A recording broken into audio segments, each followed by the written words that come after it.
comes, my friend, the hardest truth of all. People are going to call. They're going to call me and they're going to ask me questions like, hey, Anthony, what was it you did in 2008, 2009? What was you did? What'd you do? What'd you do? Well, let me tell you what I did. My name's Anthony Ray Perry, but I kind of went by Ray Watson. And I knocked doors across America. I was with Interstate Subscription Services based out of San Antonio, Texas. Hey, my name's Anthony. You are? The reason I stopped by is to get you back. I mean, this year's NCA race, just to me, a telecommunications awards program held twice a year all around the United States for young individuals like myself, which I was like, what, 18? And what I did got in a lot of trouble.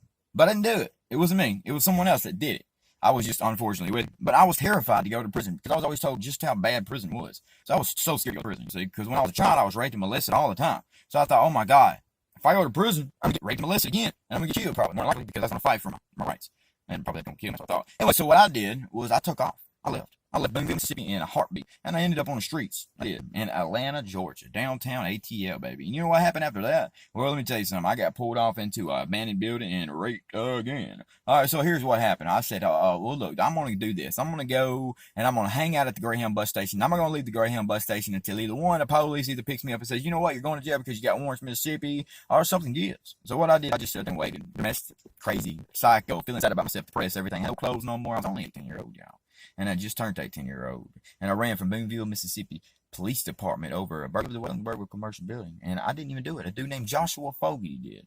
Anyway, so here I go. And I'm at the Greyhound bus station. And somebody walks up to me and says, you know, hey, look, I see I hear you in distress, man. I got kicked off the bus, but my bus ticket's still good to Lexington, Kentucky. If you want it, here you have it. So I talked to guys at the Greyhound bus station into letting me get on the bus. And this is what happened. I went from Atlanta, Georgia to Lexington, Kentucky, bypassed up the Lexington, Kentucky bus station, and rode on all the way up to where it went, and then turned around, come back, and they dropped me off at Lexington bus station. And it was cold. And it was a very small little bus station. And there was nobody there. And they was closed. So I'm sitting on the outside of this Greyhound bus station. And I'm thinking, oh my God, what am I going to do? I'm in a pair of camouflage shorts and a red shirt with a pair of ugly looking shoes on. And just fortunately, this dude pulls up in this taxi cab, gets out, and he has his luggage with him, a couple of guitars, and I start asking him for, help, whatever I could get. And he says, you know what? I got you the perfect job. Call Harry Odell with Interstate Subscription Services, Delta 5 Sales, and I bet you he gives you a job selling magazines door to door. So I called him, which he made me wait all night until the morning before he came and got me. And boy, was it cold that night. Lucky some big old fat woman came and was waiting on the bus, and she gave me a jacket to cover up with. So I slept there on the bench till the morning came, and about 9:30, 10 o'clock, and the bus pulled up, and people got off, and he pulled up, and people was going to work for the company. And I remember getting to his truck. He had a 2004 Chevy Denali. It was a Denali. It was a Suburban, and it was an XL, and it was black, and it was sitting on 20s. And he had a big old dog, big old black. What was it? It was a big old dog. It really was a big dog. I'm took up the whole front seat, y'all. Anyway, so he said, hey man, he was about 6'4", weighed about 500 pounds, big old man, bald head. I don't know, he had a fake name called Harry. I don't know what it was. Anyway, so he said, man, you look like a sharp dude, man. What are you doing out on the streets, man? You ain't got nothing. You ain't got anything. And I was like, no, man, I got clothes. He said, what I'm gonna take you back to the Red Roof Inn, the motel.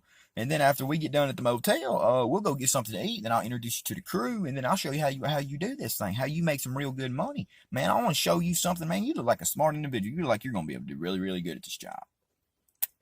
So here I am. What is it, 10 years later now? I think. Well, I'm 29. Yep, 29-year-old. And I've transpired, I have been through so much since 2000, July of 2008. No, June of 2008. And when I unfortunately made the wrong decision to run from Boonville Police Department on the run because I was young and I was scared and I was pretty slow. I had a ninth grade Wheeler education, and I was not from a prominent family. Didn't have no money. I was broke. Didn't have nothing. But I had a cowboy boots on, and I had Wrangler jeans and a button-up shirt, and I sung country music. And I love country music. That's all I sung all the time was country music. I just enjoyed it. It gave me something to do. And my daddy, he sung. My daddy sung, and it's just something I always did. But I didn't do it for people. I did it for myself. Anyway, so here leads to the fact that I got all of that took away from me in Atlanta. My whole countryside just disappeared because I said, whoa, wait. So I'm going to be out here on the streets. And that got me really in trouble. Let me go on and delete this little countryside I got going on and figure out some other motive behind it. Some other way to diverse, just get rid of everybody else. So Anyway, so I've been up for a little while. I went and had some fun last night, and I haven't had much sleep. So here I am drinking some coffee, trying to relate to everything. I still haven't been able to get me a vehicle yet, which is messed up. I guess this is my family's vehicle. I haven't yet, and I barely am limited to driving it. I don't get to drive it as much as I'd like. I'd like to come out and branch out and meet all the people that I had met before, shake their hands, say, "Hey, thank you for helping me. Thank you for understanding." But unfortunately, here I am sitting here talking to my phone. Probably not going to get no views on YouTube, but it's fine. It's already a 6-minute video, so I'm going to go ahead and cut it short and let y'all know that everything's cool and kosher here in Boonville, Mississippi. And one of these days, I'm going to get back out there and I'm going to do my thing and I'm going to live a life that's great, but I've suffered through a lot. So I'd like to say, love all y'all, and y'all are just wonderful and positive, and don't come to Boonville, Mississippi. And if you do, come here on vacation and leave. Wait a minute, say come here on vacation, leave on probation. Hallelujah.